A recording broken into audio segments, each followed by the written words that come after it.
Hey everybody, so now that I've had the DJI Mini Pro or Mini 3 Pro now for a number of months, from a beginner's perspective, I much prefer it over the Mini 1 that I had. The Mini 1 kind of got into an accident. I was filming a friend's wedding. It was the last day of the wedding. I was trying to get the last couple shots in, and it was sunny. I couldn't see my tablet, and so I was sitting in a chair beside the tent out into the shade, but from where I was sitting you couldn't get a line of sight on the drone, but there was no people around. There was just the property owners. They were all in the house, so I'll throw the clip in. I'm just gonna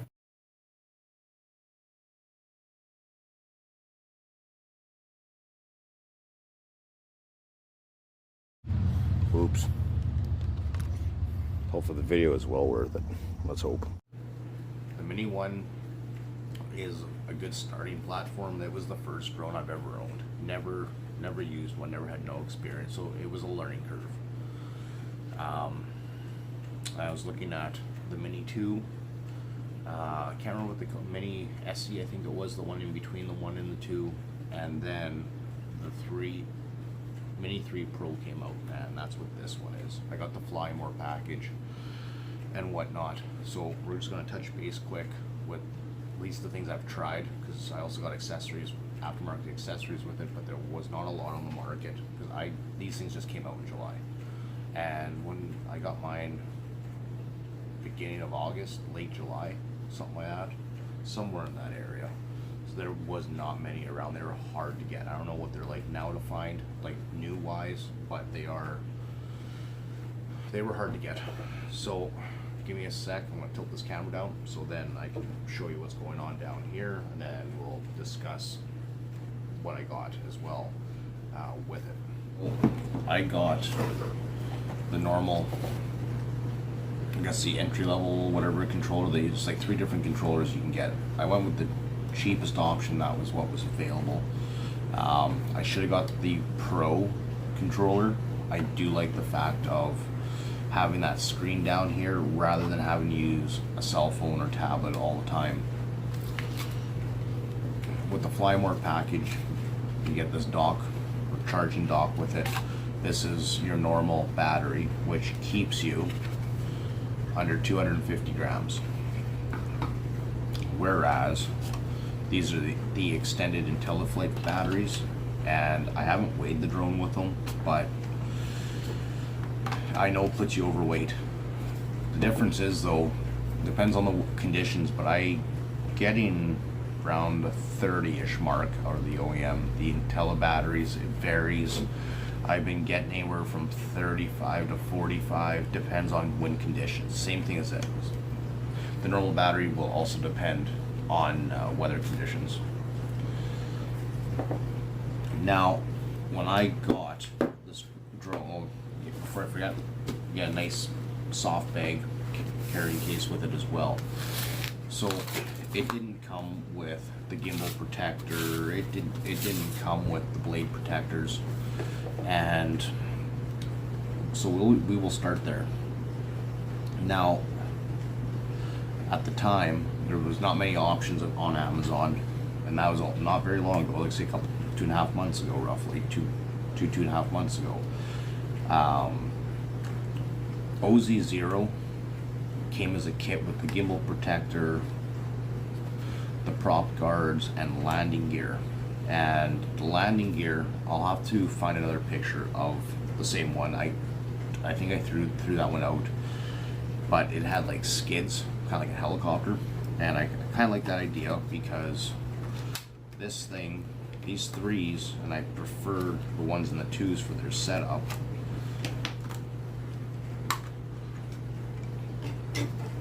So when they land, it touches down on these 2 pads, and then when you have the battery on, it heels down on those 2 little lugs right there. Where the 0 ones, the skids came out wider than the chassis, so I had a larger footprint, and it was all good to go put it on, and the locks, when you flip out the skids, the locks broke on one of them. So never did get to try that one. So that led me to, and I can't find the name off Amazon again. I went and checked, but they don't have it advertised anymore. There are other companies with it, and their landing gear is the same thing. It's a little bit wider than the chassis, and it's got 4 legs that fold up. Again, it's here somewhere, but I never use it. It doesn't fit well in this bag with everything else. So if you know anything or have seen these threes, the threes are a little bit, okay, maybe a little more than a little bit bigger than the mini ones and bigger than the mini twos. Wind resistance substantially better than the ones. I think these are rated for about 35 km/h gusts, and I've had this thing into almost the 40 or around the 40 kilometer. I'm not sure that translates to miles. Gust winds, and you can see it is flopping around a bit, but the gimbal's holding steady. Now, if you know about these things as well, if I'm sure people have been out there doing their research, the camera motion, I'm new to drones, so I don't know all the terminologies. I just know how to kind of explain it. But the angle the camera tilts up for some of those really neat shots, if you're coming under something and you want to tilt down as you're backing up, backing up. I can't remember what the degree is. It's like 60 degrees or maybe more. That it'll tilt up first. I can't remember what the previous models were. 15, maybe 20. That's cool. Let's see what else. Original props. I haven't tried the aftermarket ones. On my Mini one, I did try 3 aftermarket quick connect, 3 bladed ones. Didn't notice the difference. Payload mode would come on fairly often, and maybe a little better into the wind. Suggest gimbal protector, especially with this camera, because it has no protection up here. See, I know it probably doesn't matter a whole heck of a lot, but to me it means a little bit of something. If you're landing on here and there's the bottom of your gimbal, it's getting pretty close to things. This thing could be a pain to put on. So let's start with the joysticks. I don't use these often. I have the other set from my Mini one still, and they're different than this, but they are height adjustable. I just gotta figure this out. Like I say, I don't use them enough. Yeah, oh, there we go. So they're height adjustable, and you spin this other collar whatever direction it's supposed to go. There we go, and it locks. Gotta hold the two and lock them together. Again, there's like one. So I prefer like the aftermarket over the factory. I still use the factory though too. I don't always take these with me, but because you can adjust the height of these, so it takes a little more movement on the top to get the same movement in the controller. The only difference is you can adjust it a little bit better as you're flying. And not only that, you have the rubber here, which I don't like. Again, I don't mind, but this is knurled. See if it shows up. I'm using the front camera, the one on the screen side, so it's not as good as the other one. But I can't see if I have it the other way.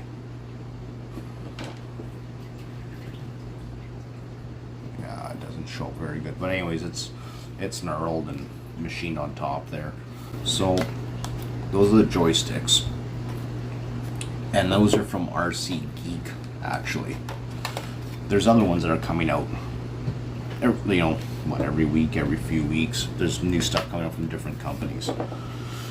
Now, the one thing I had for my Mini one, and first thing I picked up for this was ND filters.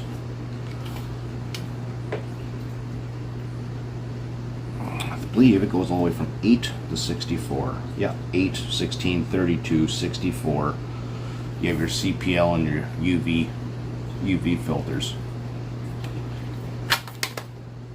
Depends how crazy you want to get in your stuff. They're definitely handy to have.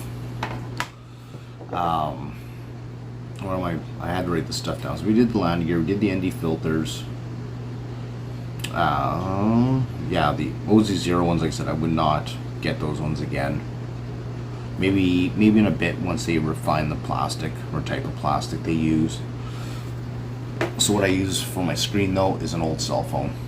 The nice part about these Mini 3s is they have the things called fast transfer, high-speed transfer, something. So you can connect your cell phone to your drone and download it right to your phone, and it's quick as long as you don't have RF interference.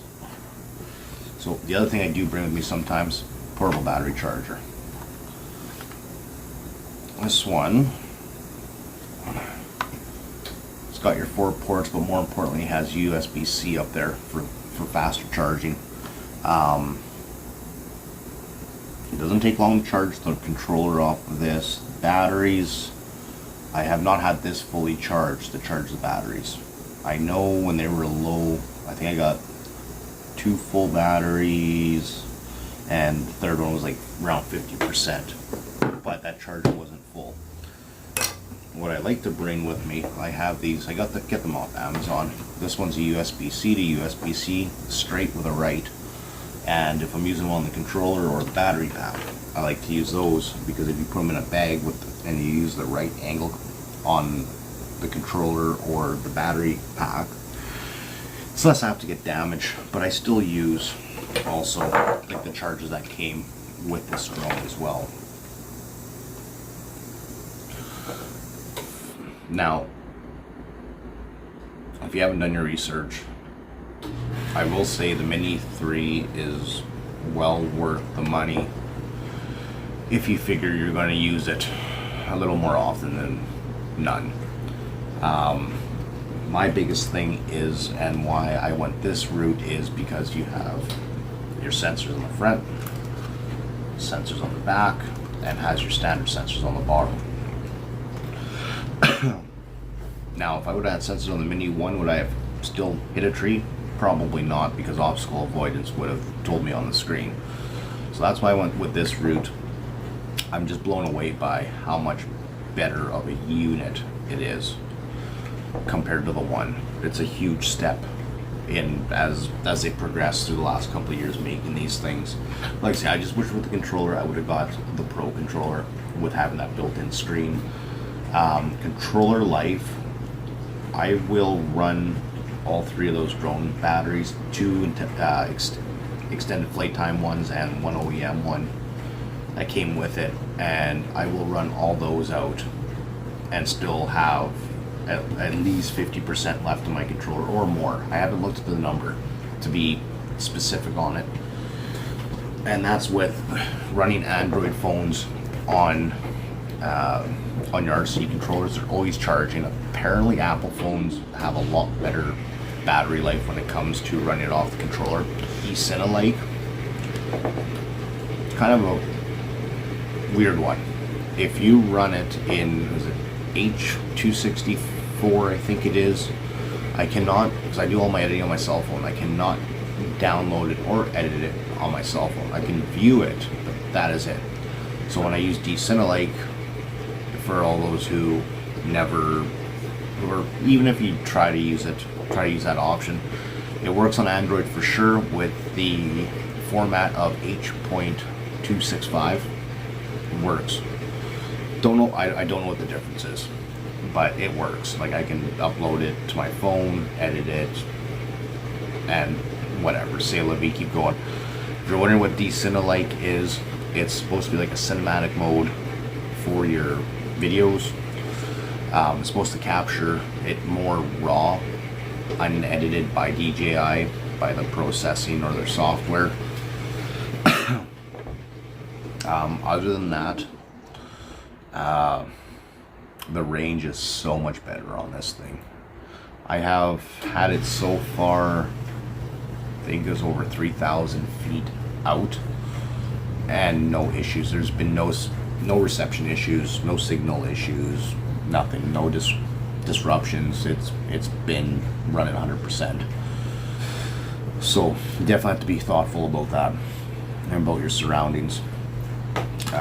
So yeah, wind wise, works way better than the 1 or the 2. I find the controls are way more sensitive. Even if you detune them to slowly ramp up, I find they're way more sensitive. Whether you're in, like, for cinematic mode, I don't use sport mode very often unless I gotta go from point A to point B. That's it. Normal, I use normal fairly often. That's the nice thing about these controllers. Let's see, let's start on this side. So right now it's in cinematic, normal, sport.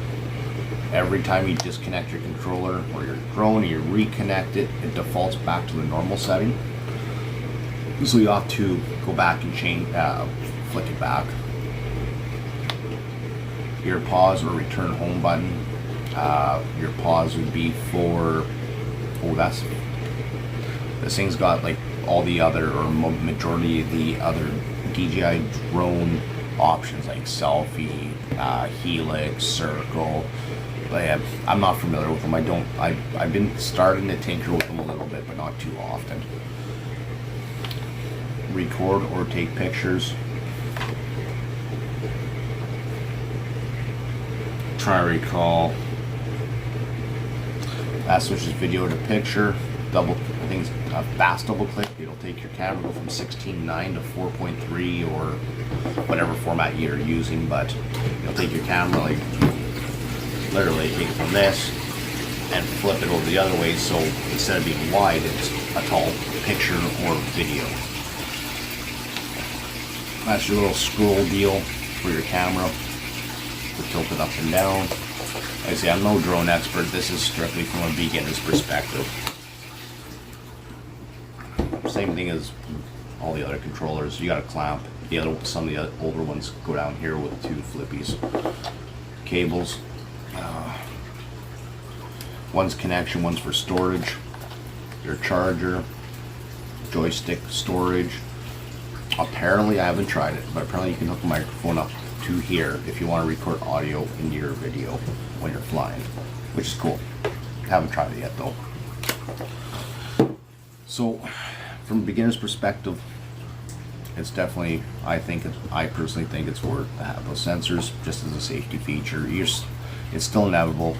You're still going to have issues if you hit something. Like, if you're going to hit something, you're going to hit something. You can turn your obstacle avoidance off or to bypass, or if you leave it on the factory setting, it'll just stop. When you go to sport mode, gone. It shuts it off. Yeah. No, it's definitely. I personally think it's worth the value. Compared to the 1, at least for what I do, I just like the fact of it has the most up-to-date OcuSync on it, things like that, so you can get the range out of it without having your image or video distorting or connection losses, unless you fly way too far. But in comparison to the 1, like, I've had the 1 maybe go out 700-800 feet over trees, and it would start to glitch a little bit, where this would just keep motoring. What else? In case we did that. Yeah. So gimbal protector, the base necessities for any of these things. Gimbal protector. The Fly More package is definitely worth it. This time, instead, for me being a dummy like last time, this time I got the 2-year DJI Care package just in case. So yeah, that's the quick rundown. This is probably going to be boring to lots of people. I get it. I'm not good to explain this. This is new to me too, trying to explain a drone. I'm not a techie person. But yeah, they have a lot of, not just for photography or for video, but they have a lot of good uses if you're into farming, logging, anything and everything, where having You can use it as an electronic tape measure to get you like a rough height. Like one of the fellows on the page there, he used the drone to figure out the height of a tree, to figure out what the recovery on that tree is, as an example. So there's a lot of good things about it. If you're in the farming and stuff, I mean, you could go check your fields without damaging anything, like by driving out there, and get them done way faster than walking, let alone your photography and videography. There we go. Yeah, I don't know, like I said, I'm still learning about these things, so they're definitely handy to have. Good tool. They are fun as a toy too if you want to do videos and pictures and stuff, but there's a lot of cool stuff you can do with them. Anyways, this is probably gonna be really boring, so I'm not going to bore you guys any longer. Have a good day.